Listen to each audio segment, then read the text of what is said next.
அசைவாடும்படியாய் ஒப்பு கொடுக்கிறோம். தேவ மகிமை அசைவாடும்படியாய் ஒப்பு கொடுக்கிறோம். தேவ வல்லமை அசைவாடும்படியாய் ஒப்பு கொடுக்கிறோம். அந்தகாரத்தினுடைய கிரியைகள் நற்மூலமாகும்படியாய் பரிசுத்த ஆவியானுடைய வல்லமை இந்த ஜெப வேளையில் அசைவாடும்படியாய் ஒப்பு கொடுக்கிறோம். ஆண்டவரே, ஹல்லேலூயா, ஹல்லேலூயா, ஹல்லேலூயா, ஹல்லேலூயா. என் நாமத்தின் நிமித்தம் எங்கு ரெண்டு அல்லது மூன்று பேர் கூடியிருப்பீர்களோ அங்கு நான் உங்களோடு இருப்பேன் என்று சொன்னவர் எங்களோடு கூட வாசம் பண்ணும்படியாய் எங்கள் மத்தியிலே உலாவும்படியா 7 குத்து விளக்கின் மத்தியிலே உலாவுகிற எங்கள் பரிசுத்த தெய்வம் இந்த நாளிலும் எங்கள் மத்தியிலே உலாவும்படியா நாங்கள் ஒப்புக் கொடுக்கிறோம். ஹல்லேலூயா, ஹல்லேலூயா, ஹல்லேலூயா. ஓரி பாதா ரபாதா ரமதா ரபாதா ரபாதா ரக்கரபரபரபரபா.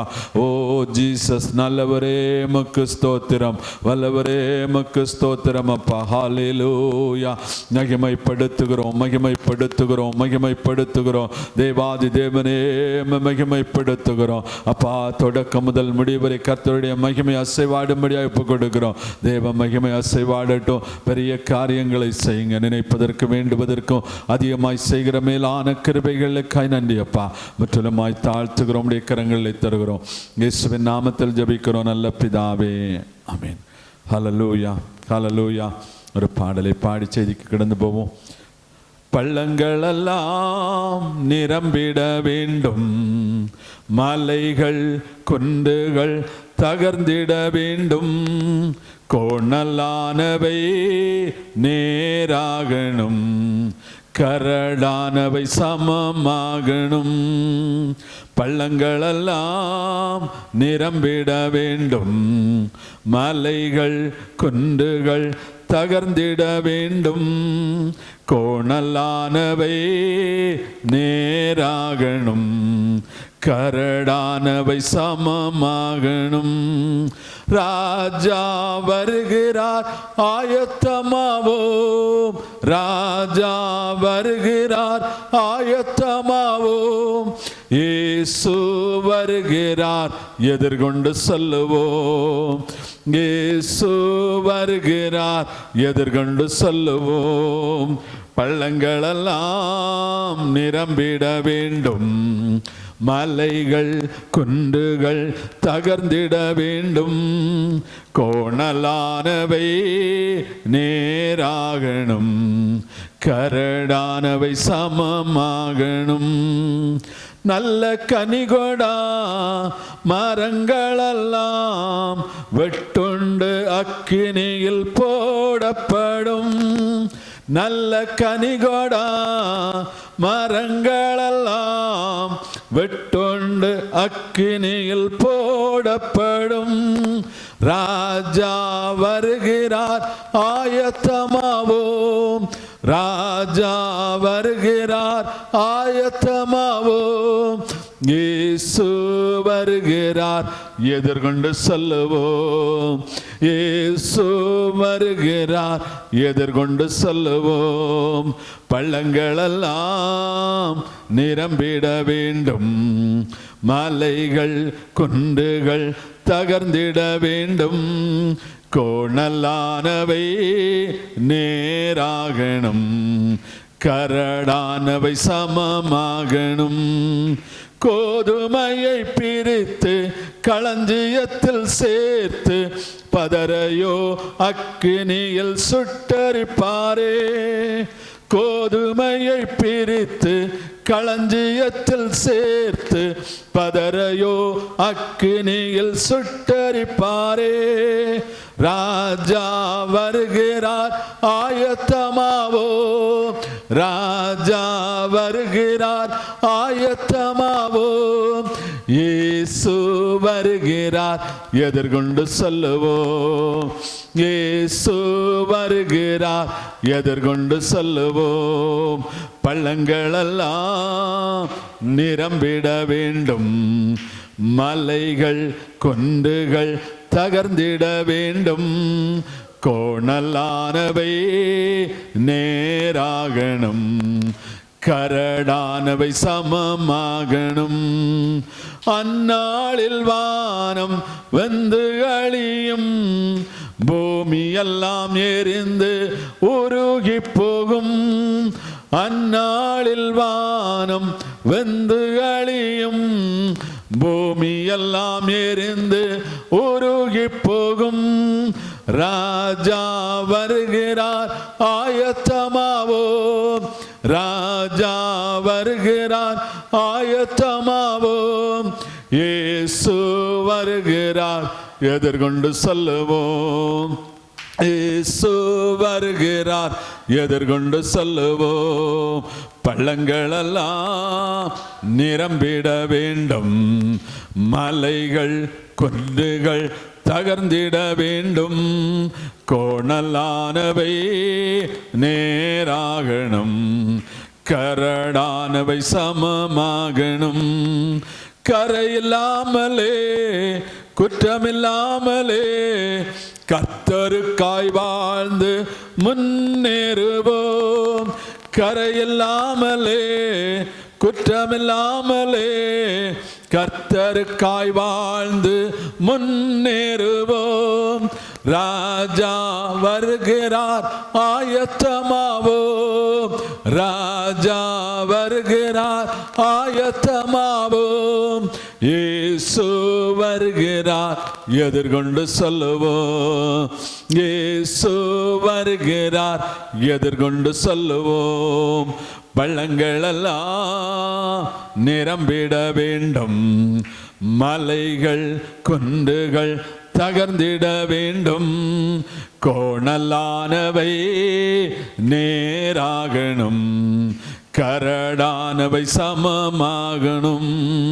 நல்ல கனிகொடா மரங்களெல்லாம் வெட்டுண்டு அக்கினியில் போடப்படும்.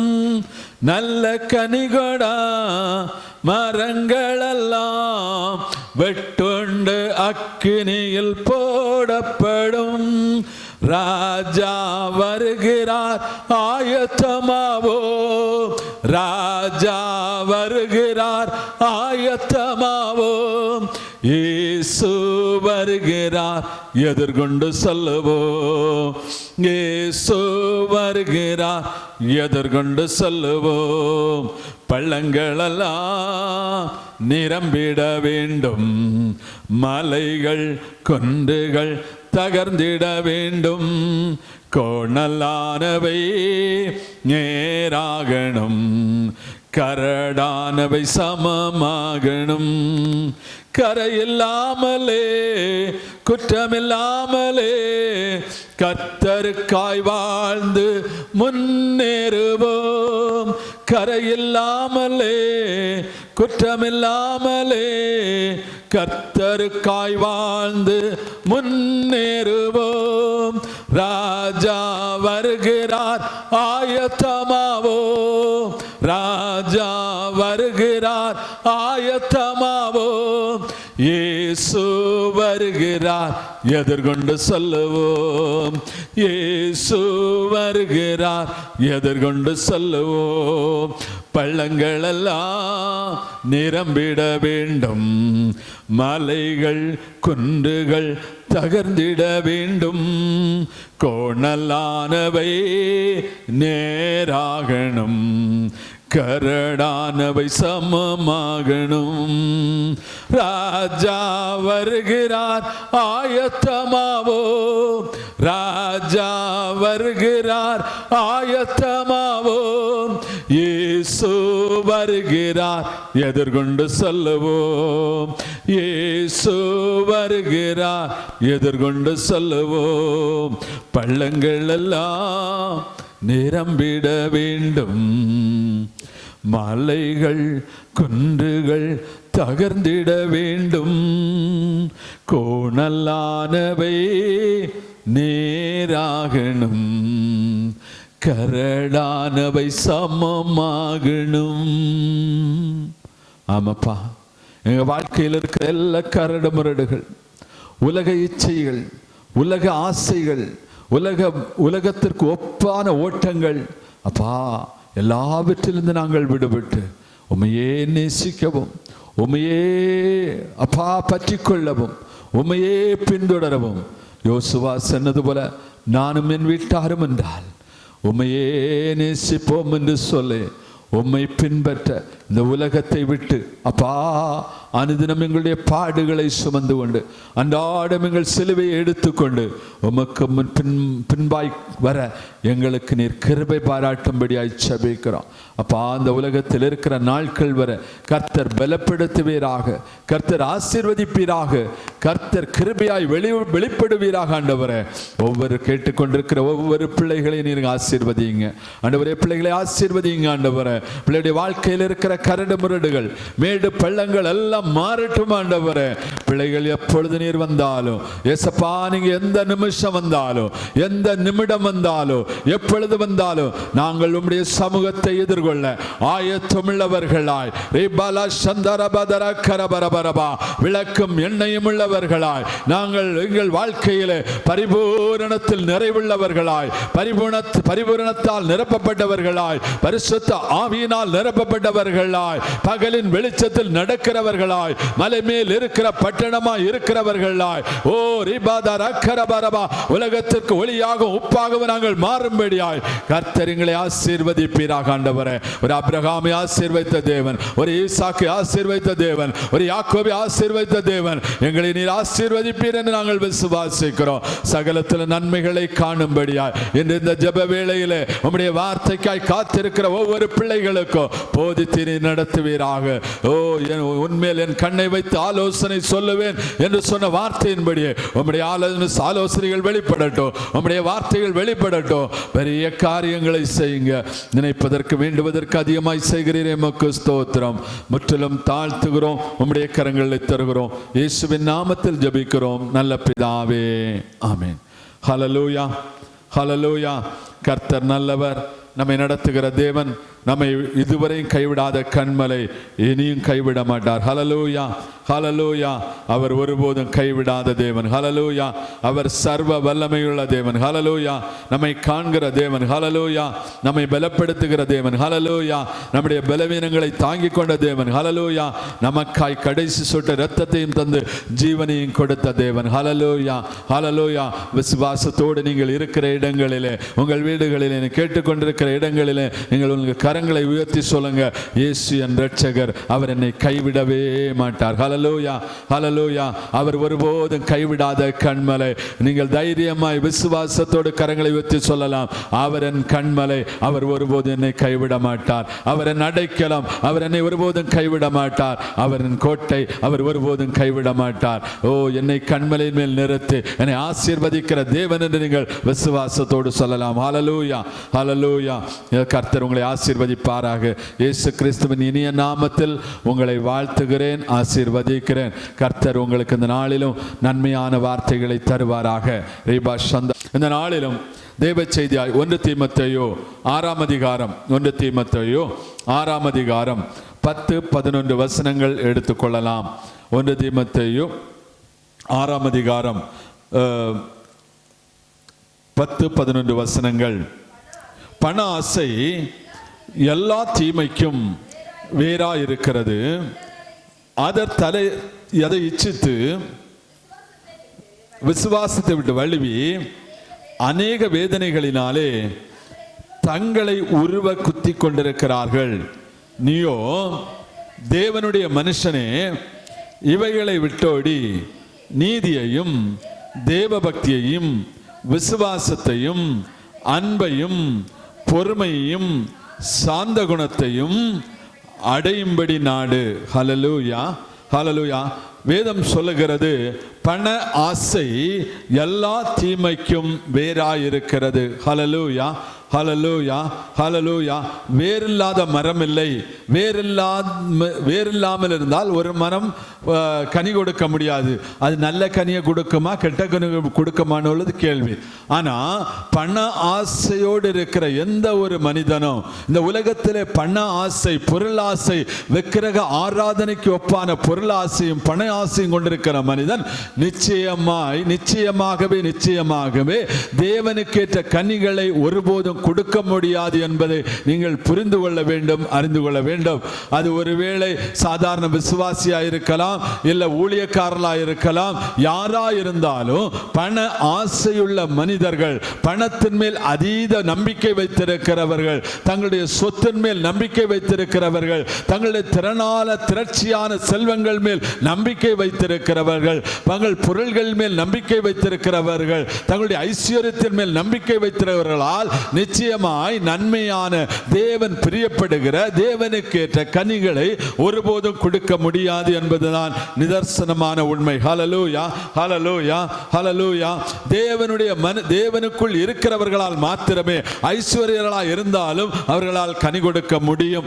ஏனென்றால் நீங்க தேவனுக்குள் இருந்தால் நீங்கள் தேவன் கொடுத்திருக்கிற ஐஸ்வர்யங்கள் மேல், அந்த பொருளாகிலும் பணமாகிலும் செல்வமாகிலும் இவைகள் மேல் நம்பிக்கை வைக்காமல் கர்த்தரை மாத்திரம் சார்ந்திருக்கிறவர்களால் மாத்திரமே கனி கொடுக்க முடியும். ஹல்லேலூயா, ஹல்லேலூயா.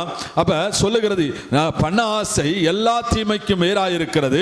சிலர் அதை இச்சித்து விசுவாசத்தை விட்டு வழுவி அநேக வேதனைகளால் தங்களை உருவ கொத்திக் கொள்ளுகிறார்கள். ஹல்லேலூயா. தீமையை தங்களுக்கு தாங்களே வருவித்துக் கொள்கிறார்கள். சாபத்தை தங்களுக்கு தாங்களாகவே வருவித்துக் கொள்கிறார்கள்.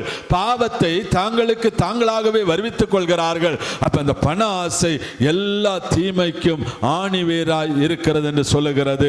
நீங்க 1 தீமோத்தேயு 6ஆம் அதிகாரம் 9வது வசனம் இப்படி சொல்லுகிறது, ஐஸ்வர்யான்களாக விரும்புகிறவர்கள் சோதனையிலும் கண்ணியிலும் மனுஷரை கேட்டிலும் அழிவிலும் அமிழ்த்துகிற மதிகேடும் சேததுமான பலவித இச்சைகளில் விழுகிறார்கள். யார் ஒருவன் ஐஸ்வர்யன் ஆக வேண்டும் விரும்புகிறானோ, கர்த்தரால் ஐஸ்வர்யமாக்கப்படுகிறது வேறு, நாம் ஐஸ்வர்யனாய் மாறுவது வேறு. நீங்க ஒன்றை புரிந்து கொள்ள வேண்டும், நாம் ஐஸ்வர்யனாய் மாற வேண்டும். நான் பணக்காரனாய் செல்வ திருளுள்ளவனாய், இந்த உலகம் மதிக்கிற பணக்காரனாய் பொருளுள்ளவனாய், என்னை குடும்பம் மதிக்கிற பொருளும் பெரிய பணக்காரன், ஆஸ்தி உள்ளவன், அந்தஸ்து உள்ளவன் என்று சொல்லி நான் மாற வேண்டும் என்று யார் ஆசைப்படுகிறார்களோ அவர்கள் தங்களுக்குள்ளே தீமையை வருவித்துக் கொள்கிறார்கள். ஹல்லேலூயா. கர்த்தர் ஆசீர்வதிக்கிறது வேறு, நாம் ஆசீர்வாதத்தை சம்பாதிப்பதற்கு நாம் பிரயாசப்பட்டு, நாம் பலவித முறைகேடுகளில் ஈடுபட்டு பலவித தீமையான காரியங்களை செய்து நாம் ஐஸ்வர்யன்களாகிற பொழுது நம்மை நாமே உருவ குத்திக் கொள்ளுகிறவர்களாக இருக்கிறோம். ஹல்லேலூயா, ஹல்லேலூயா, ஹல்லேலூயா. 2 சம்பவங்களை சொல்லி சில காரியங்களை உங்களுக்கு காண்பித்து கொடுத்து தேவ வார்த்தையை நிறைவு செய்யவே ஆவியானவர் விரும்புகிறார். நீங்கள் 1 ராஜாக்கள் 21ஆம் அதிகாரம் 1-2 வசனங்கள்.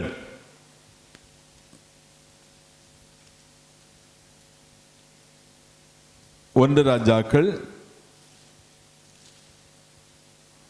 21ஆம் அதிகாரம் 1-2 வசனங்கள். இவைகளுக்கு பின்பு இஸ்ரவேலாகிய நாபோத்திற்கு சமாரியன் ராஜாவாகிய ஆகாபின் அரண்மனை அண்டையில் ஒரு திராட்சை தோட்டம் இருந்தது. ஆகாப் நாபோத்தோடு பேசி, உன் திராட்சை தோட்டம் என் வீட்டுக்கு அடுத்திருக்கிறபடியால் விலைக்கிரயமான வாசிங்க, எனக்கு கொடு, அதை பார்க்கிலும் நல்ல திராட்சை தோட்டத்தை அதற்கு பதிலாக உனக்கு தருவேன், அல்லது உனக்கு வேண்டுமானால் அதன் விலைக்கிரயமான பணத்தை தருவேன் என்றான். ஹல்லேலூயா, ஹல்லேலூயா. பாருங்க, அந்த தேசத்தினுடைய ராஜா இஸ்ரவேலனாகிய அந்த இஸ்ரவேலுடைய ராஜாவாகிய அந்த ஆகாபுக்கு அவனுடைய அரண்மனை தோட்டத்தின் அருகாமையிலே ஒரு சின்ன ஒரு திராட்சை தோட்டம் இருக்கிறது. அது யாருடையது என்று சொன்னால் அது நாபோத்துக்குடையது. நாபோத்தோ ஒரு ஏழை, அவனுக்கு இருக்கிறதோ அந்த பாரம்பரியமான சொத்து. அப்ப அதை ஆசைப்படுறான் அரசன். கேட்கிறான், இதை நீ எனக்கு கொடுத்துரு, வேற திராட்சை தோட்டம் வேணும்னாலும் தாரேன், இல்லை பணம் வேணும்னாலும் தாரேன். ஹல்லேலூயா. இந்த உலகத்திலே நடக்குது பாருங்க. சொத்து தனக்கு விரும்பினா மிரட்டுறது, அதிகாரம் இருந்தா அதை வச்சு மிரட்டுறது, பணம் இருந்தா அதை வச்சு மிரட்டுறது. இப்படிதான் இன்னைக்கு பாருங்க, அதுக்குன்னே ஒரு டிபார்ட்மெண்ட் இருக்குது. ஹல்லேலூயா, ஹல்லேலூயா. பொதுவா மோசடி பண்ணியாவது சொத்தை சேர்க்கணும்னு இன்னைக்கு ஒரு கூட்டம் இருக்கிறது. அப்ப இந்த ராஜாவுக்கு அவன்கிட்ட கேட்கிறான். அவன் என்ன பதில் சொல்றான்னா, 3வது வசனம் சொல்லுகிறது, நாபோத் ஆகாபை நோக்கி, நான் என் பிதாக்களின் சுதந்திரத்தை உமக்கு கொடாதபடி கர்த்தர் என்னை காப்பாராக. ஏன்னா அவன் அரசன், அவன் கேட்கிறான், கொடுக்கலன்னா அவன் என்ன வேணாலும் பண்ணலாம். ஆனால் அவன் சொல்றான், இந்த பிதாக்களுடைய என்னுடைய சுதந்திரம், பிதாக்கள் எனக்கு தந்த இந்த சொத்து, இந்த சுதந்திரத்தை உனக்கு தராதபடி, உனக்கு கொடாதபடி என்னை கர்த்தர் காப்பாராக என்று சொல்லுகிறான். அப்ப அவனுக்கு கொடுக்கிறதுக்கு பிரியலைன்னா என்ன செய்யணும்? விட்டுறணும். ஆனால் இவன் என்ன செய்கிறான் பாருங்க. 4வது வசனம் சொல்லுகிறது, 4வது வசனத்தை வாசிக்கலாம். இப்படி என் பிதாக்களின் சுதந்திரத்தை உமக்கு கொடேன் என்று இஸ்ரவேலனாகிய நாபோத் தன்னோடு சொன்ன வார்த்தைக்காக ஆகாப் சலிப்பும் சினமுமாய் தன் வீட்டிற்கு வந்து போஜனம் பண்ணாமல் தன் கட்டில் மேல் படுத்து தன் முகத்தை திருப்பி கொண்டிருந்தான். பாருங்க, கிடைக்கல சொன்ன சலிப்பு வந்துருச்சு, கோபம் வந்துடுச்சு, ஆத்திரம் வந்துச்சு, சினம் வந்துச்சு. சாப்பாடு வேண்டாம், எனக்கு அந்த சொத்து நான் கேட்ட தந்தா இல்லையே அப்படிங்கிற ஒரு இதுல வைராக்கியத்துல வந்து படுத்துக் கொள்ளுகிறான். தன்னுடைய அவனுடைய மனைவியாகிய எசபேல் அவனிடத்துல வந்து கேள்விப்படுறான், நீர் என்ன சாப்பிடாம கிடக்குற, நீர் இந்த நாட்டுக்கு ராஜா, இதை வாங்க முடியாதா? பணம் இல்லையா, அதிகாரம் இல்லையா? இதை நான் உனக்கு எடுத்து தருகிறேன் என்று சொல்லி, நான் உமக்கு அதை உரிமையாக்கி தருகிறேன் என்று சொல்லி அவன் என்ன பண்றான்னா, அவன் ஆகாபின் பேரில் நிருபங்களை எழுதி அவன் அவைகளுக்கு முத்திரை போட்டு அந்த நிருபங்களை நாபோத்திற்கும் அந்த பட்டணத்தில் இருக்கிற குடியிருக்கிற மூப்பரிடத்துக்கு பெரியவர்களுக்கு அனுப்புகிறான். என்ன சொல்லி அனுப்புறான்? நீ என்ன பண்ணு, உபவாசம் போடுங்க, நாபோத்தை ஜனத்துக்கு நிறுத்துங்க, அவனுடைய பொய் குற்றச்சாட்டு சொல்லுங்க, அவனுக்கு கொலை பண்ணி அந்த தோட்டத்தை என்ன செய்யுங்க, நீங்க எடுத்து இங்க ஆகாபுக்கு கொடுத்துருங்கன்னு சொல்லி அவள் ஒரு செய்தியை அனுப்புகிறாள். அவர்கள் அவிதமாகவே செய்து முடிக்கிறார்கள். ஹல்லேலூயா, அவிதமாகவே செய்து முடிக்கிறார்கள். அப்ப இந்த உலகத்துல ஒருத்தர் கேட்கறத கொடுக்கலன்னா சலிப்பு வந்துருது. ஏன் பாருங்க, கடையில சாப்பிட்டுட்டு கூட காசு கேட்டுட்டான்னு ஆத்திரத்தை அடிச்சு கொண்டுறாங்க. ஹல்லேலூயா, ஹல்லேலூயா, ஹல்லேலூயா. எனக்கு இதுதான் இல்லையா, எனக்கிட்ட கேட்பியா அப்படிங்கிறது. எப்படிப்பட்ட காரியங்கள், பண ஆசை. எனக்கு பண ஆசை இருக்கிறதுனால தான் அநேக தவறுகள் நடந்து கொண்டிருக்கிறது.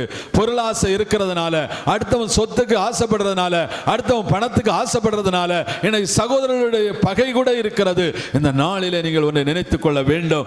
இது உலக இச்சை. இந்த உலக இச்சை இவர்களுக்குள்ள உண்டானபடியினால் இவர்கள் நாபோத்தை கொண்டார்கள். ஆனால் தேவன் சும்மா இருக்கல. தேவன் என்ன சொல்றாருன்னா, 1 ராஜாக்கள் 21:19 இப்படி சொல்லுகிறது, நீ அவனை பார்த்து கொலை செய்ததும் எடுத்துக்கொண்டதும் இல்லையோ என்று கர்த்தர் சொல்லுகிறார். நாய்கள் நாபோத்தின் இரத்தத்தை நக்கின ஸ்தலத்திலே உன்னுடைய இரத்தத்தை நாய்கள் நக்கும் என்று கர்த்தர் சொல்லுகிறார். ஹல்லேலூயா, ஹல்லேலூயா, ஹல்லேலூயா. எலியாவுக்கு வார்த்தை உண்டாகிறது. தேவன் கொடுக்கிறார், சொல்லு, எந்த இடத்துல நாபோத்தை நீங்கள் கல்லறிந்து கொண்டீர்களோ அந்த இடத்திலே உங்கள் நாய்கள் உன்னுடைய இரத்தத்தை நாய்கள் நக்கும் என்று சொல்லி கர்த்தர் ஒரு காரியத்தை. இப்ப இந்த தீமையை யார் வருவித்துக் கொண்டார்? ஆகாபு வருவித்துக் கொண்டார், எசபேல் வருவித்துக் கொண்டார். இது தேவன் கொடுத்தது அல்ல. அவர்களுக்கு எப்படி உண்டானது? இச்சை. அடுத்தவனுடைய திராட்சை தோட்டம், ஒரு ஏழையினுடைய திராட்சை தோட்டம், அதனால் உண்டான இச்சையினாலே உருவ குத்தி கொண்டார்கள். தாவீதினுடைய வாழ்க்கையை எடுத்து பாருங்கள். தாவீது உரியாவினுடைய மனைவியின் மேல் இச்சை கொண்டதனால் என்ன நடந்தது? கொலை செய்கிறான், திட்டமிடுகிறான். எல்லா தீமைக்கும் அது காரணமாய் மாறிவிடுகிறது. ஒரு பெண்ணின் மேல் கொண்ட ஆசையின் மேல் அது ஒரு தீமையாய் மாறிவிடுகிறது. என்ன செய்கிறான்? உரியாவை கொல்லுகிறான். அவன் உரியாவினுடைய மனைவியை தன்னுடைய மனைவியாக்கி கொள்ளுகிறான். அவளுக்கு பிறந்த குழந்தை குழந்தையை கர்த்தர் அடிக்கிறார் முதல்ல. இரண்டாவது பாருங்க, ஆண்டவர் அதன் நிமித்தமாய் அமோனியரிடத்தில் நீ வெட்டுண்டு சாகும்படி உரியாவை ஒப்பு கொடுத்ததனால் உன்னுடைய குடும்பத்தை விட்டு வாழ் விலகாது என்று சொல்லி கர்த்தர் சாபத்தை கொடுக்கிறார். அப்ப தாவீது எடுத்து தன்னுடைய இச்சையினாலே ஊடுருவ தன்னைத்தானே குத்தி கொண்டான். ஹல்லேலூயா, ஹல்லேலூயா. இன்னைக்கு அநேகருடைய ஜீவிதங்களிலே அதுதான் நடக்கிறது. அநேக இந்த உலக வாழ்க்கையிலே பாருங்க, பணம் சம்பாதிக்கிறக்க ஆசைப்பட்டு எதையோ தொடங்குகிறாங்க, உபச்சாரம் பண்றாங்க, கொலை பண்றாங்க, களவு பண்றாங்க. கடைசியில் என்ன நடக்கிறது பாருங்க, சின்ன இச்சைக்காக தன்னுடைய பிள்ளைகளை கொல்றாங்க, கணவனை கொல்றான், மனைவியை கொல்றான். கடைசியில் பார்த்தா அவர்களுக்கு என்னது சந்தோஷமான வாழ்வா இருக்குது? இல்ல, ஜெயில இருக்கிறாங்க, தீமையை அனுபவிக்கிறாங்க, தண்டனை அனுபவிக்கிறாங்க. ஒரு நிமிட ஆசைகளுக்காக, உலகத்தினுடைய இச்சைகளுக்காக, உலகத்தினுடைய கிரியைகளுக்காக, உலகத்தினுடைய ஆசாபாசங்களுக்காக, உலகத்தினுடைய மேன்மைகளுக்காக, உலகத்தினுடைய ஐஸ்வர்யங்களுக்காக பாருங்க இந்த சூழ்நிலைகள் வருகிறது. பிசாசானவன் இயேசுகிட்ட வந்து கேட்டான், இந்த உலகத்தின் ராஜ்யங்களை எல்லாம் காண்பித்து கொடுத்து, உலகத்தினுடைய மேன்மையை காண்பித்து கொடுத்து தான் வஞ்சிக்கிறதுக்கு வந்தான். அது மாதிரி தான் இன்னைக்கு உலகத்தினுடைய இச்சைகளை காண்பித்து கொடுத்து இன்னைக்கு அநேக ஜனங்களை தங்களுடைய விசுவாசத்தை விட்டு வழுவி, ஆண்டவர் எனக்கு தந்தது, ஆண்டவர் எனக்கு தருகிறது, ஆண்டவர் தரப்போகிறது எனக்கு போதும் என்கிற விசுவாசத்தை விட்டு பக்கத்தில் இருக்கிறவன் கார் வச்சிருக்கிறான், பக்கத்தில் இருக்கிறவன் பங்களா வச்சிருக்கிறான், பக்கத்தில் இருக்கிறவன் கஞ்சா வியாபாரம் செய்து நல்லா இருக்கிறான், பக்கத்தில் இருக்கிறவன் சாராய வியாபாரம் செய்து நல்லா இருக்கிறான்னு சொல்லி அதை பின்பற்றி நடக்கும்படியாய் அநேக தீமைகளுக்கு ஒப்பாய் கொலை செய்யறான். நிறைய காசு வருது, கூலிப்படைக்கு போகும்போது நிறைய காசு வருது. ராத்திரி நல்ல பகல நல்ல பிள்ளை வேஷம், ராத்திரி பார்த்தா திருட்டு தொழில். இப்படிப்பட்ட காரியங்களில் இன்னைக்கு அநேக ஜனங்கள் விழுந்து கொண்டிருக்கிறார்கள். கர்த்தரை நம்பி கர்த்தரை விசுவாசித்து இருக்க வேண்டிய ஜனங்கள் கூட இன்னைக்கு வழுவி போகிற ஒரு நிலைமை காணப்படுகிறது. ஹல்லேலூயா, ஹல்லேலூயா, ஹல்லேலூயா, ஹல்லேலூயா. பாருங்க, இன்னொரு காரியத்தையும் காண்பித்து கொடுக்கிறேன். இது உலகத்தினுடைய காரியம், ஊழியத்திலும் கூட அதுதான் இன்னைக்கு அநேக இடங்களிலே நடந்து கொண்டிருக்கிறது. 2 ராஜாக்கள் 5ஆம் அதிகாரம் 20வது வசனம். 2 ராஜாக்கள் 5ஆம் அதிகாரம் 20வது வசனம் எடுத்துக்கொள்ளலாம். 2 ராஜாக்கள் 5ஆம் அதிகாரம் 20வது வசனம். தேவனுடைய மனுஷனாகிய எலிசாவின் வேலைக்காரன் கேயாசி என்பவன் அந்த சீரியனாகிய நாகமான் கொண்டு வந்த என் ஆண்டவன் அவன் கையிலே வாங்காமல் அவனை விட்டுவிட்டார். நான் அவன் பிறகே ஓடி அவன் கையிலே ஏதாகிலும் வாங்குவேன் என்று கர்த்தருடைய ஜீவன் மேல் ஆணையிட்டு பின்னாடி போனான். ஹல்லேலூயா. பாருங்க, சீரியா தேசத்து படைத்தலைவனாகிய நாகமான் என்பவன் என்ன செய்யறான்னா, தொழுநோய் உள்ளவனாக இருக்கிறான். அவனுக்கு வீட்டில் அடிமையாயிருந்த ஒரு இஸ்ரவேல் இருந்த ஒரு பெண் என்ன செய்யறா, எங்க தேசத்துக்கு போனா அங்க தீர்க்கதரிசி எலிசா என்கிற தீர்க்கதரிசி இருக்கிறார், அவர் இந்த நோயை குணப்படுத்திடுவார் என்று சொன்னோன்னே தன்னுடைய அரசனிடத்தை கடிதத்தை வாங்கி கொண்டு அவன் என்ன செய்யறான், இஸ்ரவேல் தேசத்துக்கு வருகிறான். இஸ்ரவேல் தேசத்தில் வந்து என்ன செய்யறான்னா, வந்து அரசனை சந்திக்கிறான். அரசன் நினைக்கிறான், இவன் என்கிட்ட யுத்தத்துக்கு தான் வரான், அதுக்கு தான் ஒரு காரணம் தேடி வந்திருக்கிறான்னு சொல்லி புலம்புகிறான். அப்பொழுது இதை கேள்விப்பட்டு இஸ்ரவேல் ராஜா தன் வஸ்திரங்களை கிழித்து கொண்டு என்ன செய்யறான்னா இப்படி புலம்புறான்.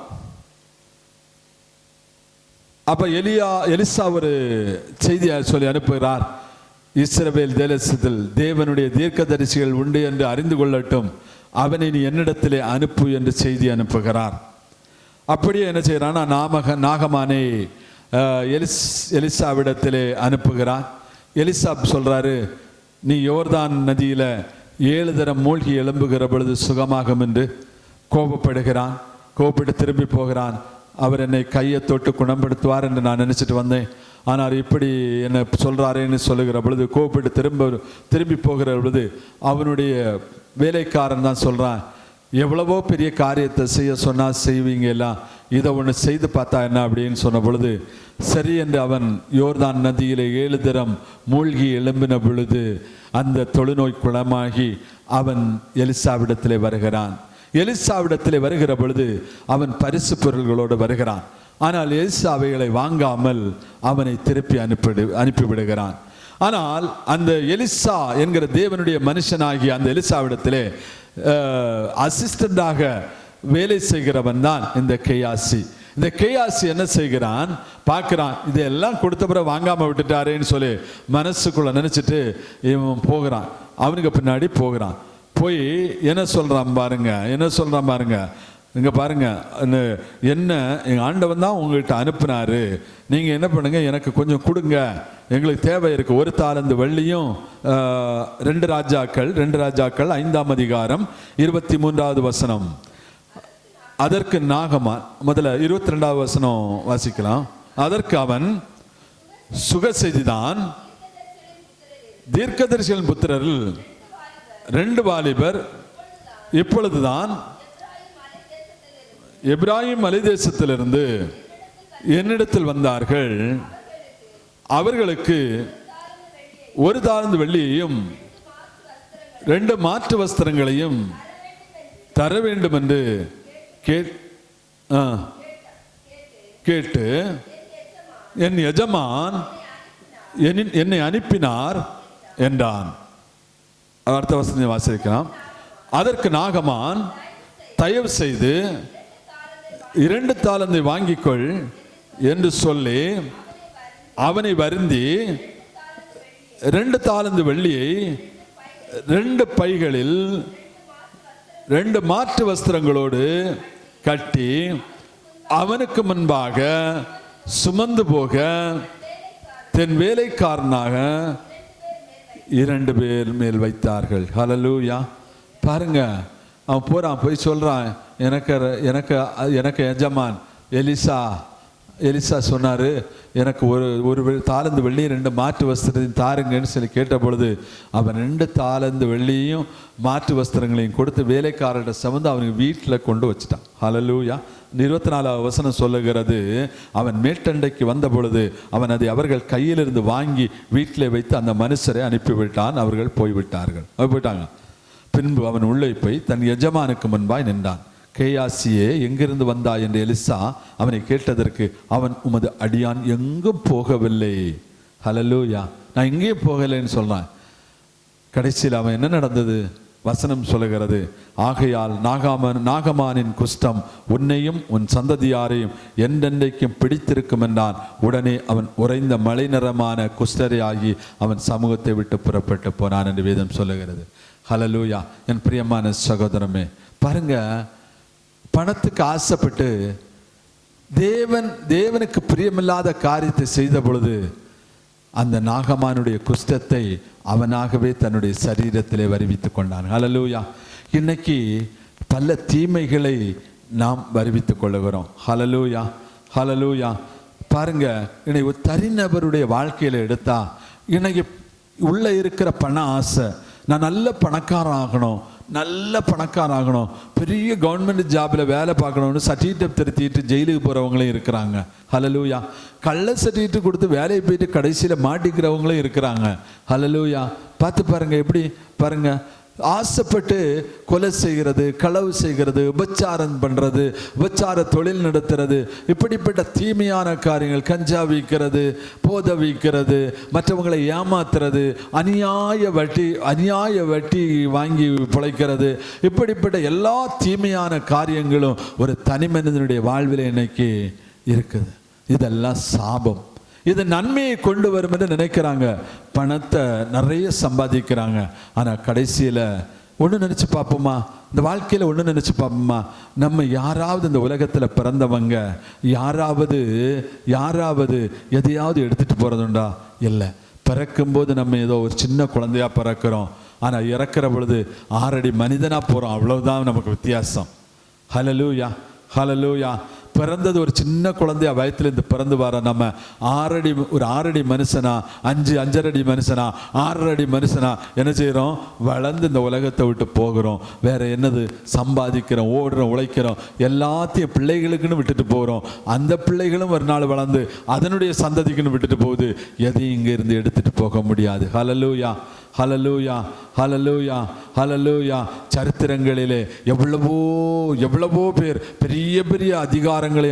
அதனால மகாவீரன் அலெக்சாண்டர் கூட ஒரு தன்னுடைய சாவின் போது சவப்பெட்டிக்கு 2 பக்கத்திலையும் தன்னுடைய கைகளை ஓட்ட போட்டு வெளியே போட்டு கொண்டு போக சொன்னான்.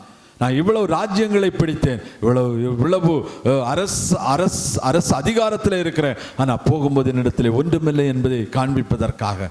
ஹல்லேலூயா. அதனால்தான் வறுமையோடு வந்தோம், வறுமையோடு. அதனால்தான் யோபு சொல்லுவான், வருங்கையாய் வந்தேன், நிர்வாணியாய் வந்தேன், நிர்வாணியாய் போவேன். ஹல்லேலூயா. ஒன்றும் இல்லாமல் தான் அந்த உலகத்துக்கு வந்தேன், ஆனா கர்த்தர் எனக்கு தந்தார், கர்த்தர் எடுத்துக்கொண்டார். கர்த்தருடைய நாமத்துக்கு ஸ்தோத்திரம். நான் வறுமையா போவேன், என் மீட்பரை காண்பேன், உயிரோடு இருக்க நாள்ல காண்பேன் என்கிறதான் விசுவாசம். ஹல்லேலூயா, ஹல்லேலூயா. பாருங்க, குடும்பங்களில பிரச்சனை பாருங்க. பண ஆசையினால சகோதரர்களுக்குள்ள சண்டை, சொத்து சண்டை, பணச்சண்டை. அதுலயும் வேடிக்கை என்னன்னா, பணம் இருந்தா பெற்றோரை பார்க்கிறவங்களும் உண்டு, பணத்துக்காக பெற்றோரை பார்க்கிறவர்கள் உண்டு.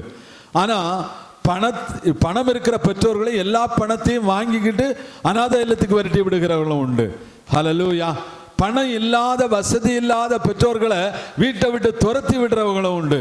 துரத்தி விட்டுட்டு பணம் இருந்தா பார்ப்போம், இல்லைன்னா பார்க்க மாட்டோம். ஹல்லேலூயா, ஹல்லேலூயா. இன்னும் வேடிக்கை என்னன்னா, கஷ்டப்பட்டு கல்யாணம் பண்ணி எல்லாம் கொடுத்து சகோதரர்கள்லாம் கஷ்டப்பட்டு சேர்ந்து கல்யாணம் பண்ணி கொடுத்துருப்பாங்க. திருமணம் ஆகி அங்கே போன பிறகு அங்கே இருந்து இங்கே வந்து சொந்த தாய் தகப்பனிடத்துல இல்லாத பொல்லாய் சொல்லி அங்க ஒரு குழப்பத்தை உண்டு பண்ணி சகோதரர்களுக்குள்ள சண்டையை மூட்டி அதுக்குள்ள என்ன பண்றது, குளிர் காஞ்சி அங்க இருந்து பிரச்சனைகளை உருவாக்கி எல்லாம் பணத்துக்கு, சொத்துக்கு. எத்தனை இடத்துல நடந்திருக்கிறது. நான் ஒரு காரியத்தை மட்டும் சொல்லுவேன்.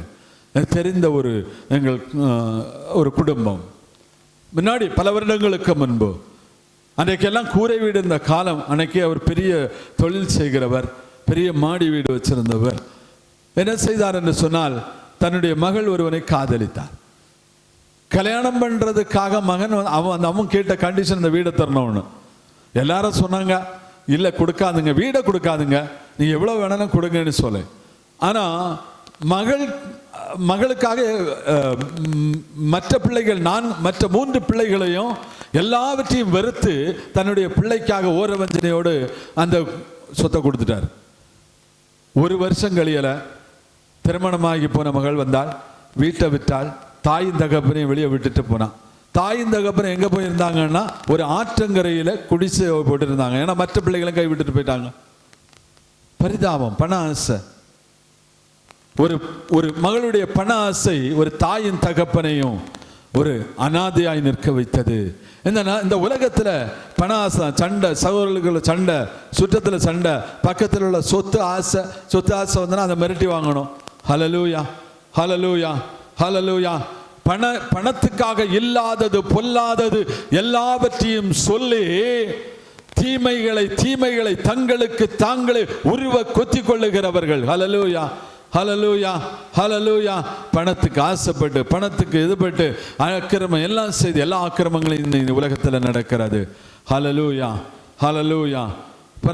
உலக தேசத்துல பாருங்க, தேசத்துல தொழில் போட்டி, ஒருத்தருக்கு ஒருத்தர் சண்டை, ஒருத்தருக்கு ஒரு கொலை, எது கொலை கொள்ளை, இதெல்லாம் தான் தேசத்துக்குள்ள நடக்கிறது. உலகத்துல பாருங்க, அது பெரிய லெவல்ல நடக்குது.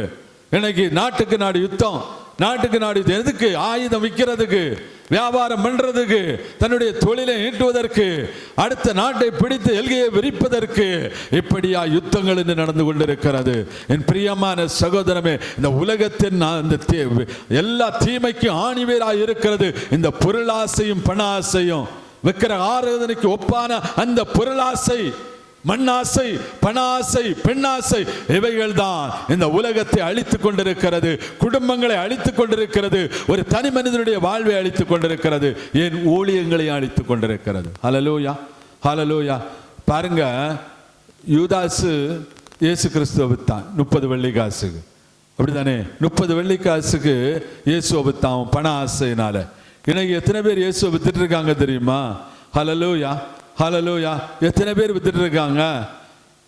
வசனத்துக்கு கீழ்ப்படி, விசுவாசி, கிரியை செய், கர்த்தரிடத்தில் நித்திய ஜீவனை பெற்றுக்கொள் என்று சுவிசேஷம் சொல்வதற்கு பதிலாய் நீ பணத்தை கூட ஆசீர்வதிக்கப்படுவாய். 4 மாங்காயும் 2 தேங்காயும் கூட ஆண்டவர் உன்னை ஆசீர்வதித்து விடுவார்.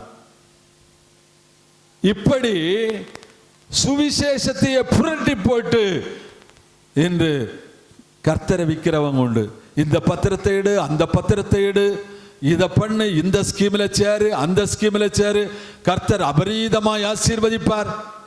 இதையே சொல்லி சொல்லி கர்த்தருடைய வசனத்தையும் சுவிசேஷத்தையும் கர்த்தருடைய ரட்சிப்பையும் கர்த்தர் இயேசு நமக்காக மரித்ததையும் இயேசு உயிரோடு எழும்பினதையும் இயேசு ரத்தம் சிந்தினதையும் அவருடைய சத்தியத்தின் ஆழங்களையும் சொல்வதற்கு பதிலாய் அதை ஊறுகாயாக்கி பாத்துருங்க. ஒரு கல்யாண வீட்டுக்கு போனா சாப்பாடு வைப்பாங்க, சாதம் வைப்பாங்க, மீதி இருக்கிறதெல்லாம் தொட்டு சாப்பிடுறதுக்கு.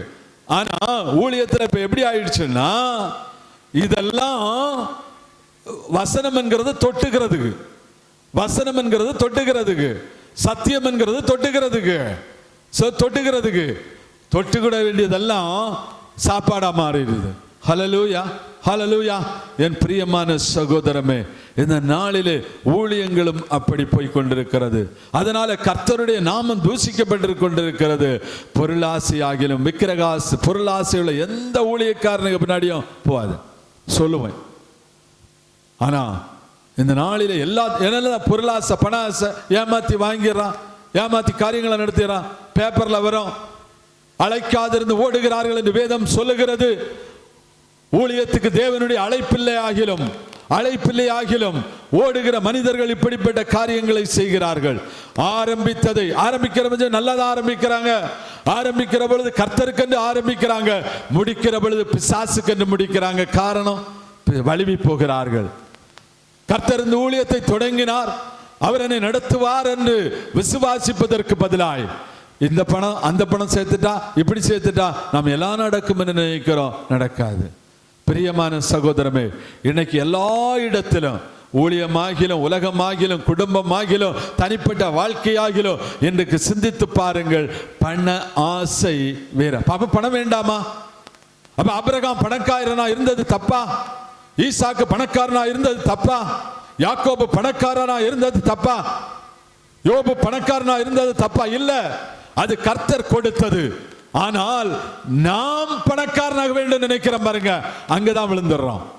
தேவன் ஒருவரை ஐஸ்வர்யனாய் வைக்கிறார் என்று சொன்னால் ஏழைகளுக்கும் திக்கற்றவர்களுக்கும் விதவைகளுக்கும் கஷ்டத்தில் இருக்கிறவங்களுக்கும் நீ யார் யாருக்கு உதவ வேண்டும் என்று தேவன் நிர்ணயித்திருக்கிறாரோ அதை செய்ய வேண்டும். ஒரு பணக்காரன் வந்த ஆண்டவர் இயேசுவிட்ட வந்து சொல்றான், நான் நித்திய ஜீவனுக்கு போனோம், எனக்கு என்ன வழின்னு கேட்கிறான். ஆண்டவர் சொல்றார், நீ கற்பனைகளை எல்லாம் கடைபிடின்னு. நான் எல்லாத்தையும் கடைபிடிக்கிறேன். ஆண்டவர் உற்று நோக்கி பார்த்து விட்டு சொல்லுகிறார், உன்னிடத்திலே ஒரு குறை உண்டு, நீ உன்னிடத்தில் எல்லாம் விற்று ஏழைகளுக்கு கொடு என்று சொல்லி. ஆண்டவர் அவன் முகமாட்டாயிருது, அவன் முகவாட்டத்தோடு போகிறான். ஏன்னா அவனுடைய உள்ளமெல்லாம் நித்திய ஜீவன் மேல் இல்லை. முதல்ல அவனுடைய உள்ளம் எல்லாம் எங்க இருந்ததுன்னா அந்த பணத்துக்கு மேல இருந்தது, ஐஸ்வர்யத்துக்கு மேல இருந்தது. அதனால ஆண்டவர் சொன்னார், ஒரு மனுஷனுடைய உள்ளம் அவனுடைய செல்வத்தின் மேல் இருக்கும். நீ நித்திய ஜீவனை செல்வம் என்று நினைத்தால், இயேசுவினுடைய வார்த்தையை செல்வம் என்று நினைத்தால், தேவனுடைய வசனங்கள் எனக்கு பொன் பொக்கிஷம் என்று நினைத்தால் அந்த இருதயம் அதன் மேல் இருக்கும். இயேசு ஆலயத்தில் போய் இருந்தார், காணிக்கை போடுகிறவங்கள பார்த்துட்டு இருந்தார். ஆனா காணிக்கை பார்த்ததை விட அவருடைய இருதயத்தை பார்த்தார். என இருதயத்தை பார்க்கிற ஊழியக்காரர்கள் எத்தனை பேர், இருதயத்தை பார்க்கிற மனிதர்கள் எத்தனை பேர். பண்ணாசை பொருளாசை.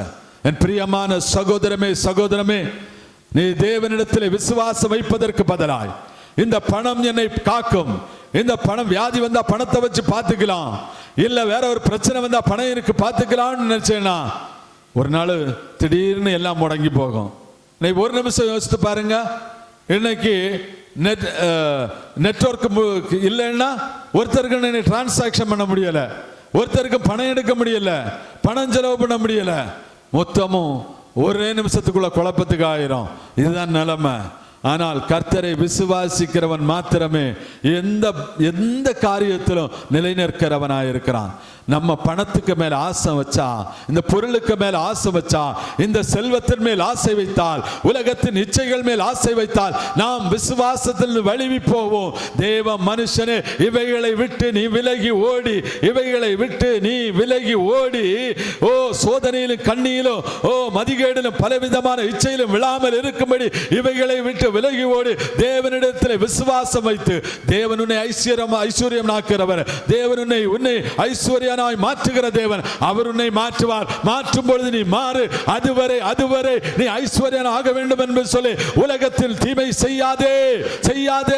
தேவனுக்கு விரோதமான காரியங்களை செய்யாதே. தேவனுக்கு பிரியமில்லாத காரியங்களை செய்யாதே.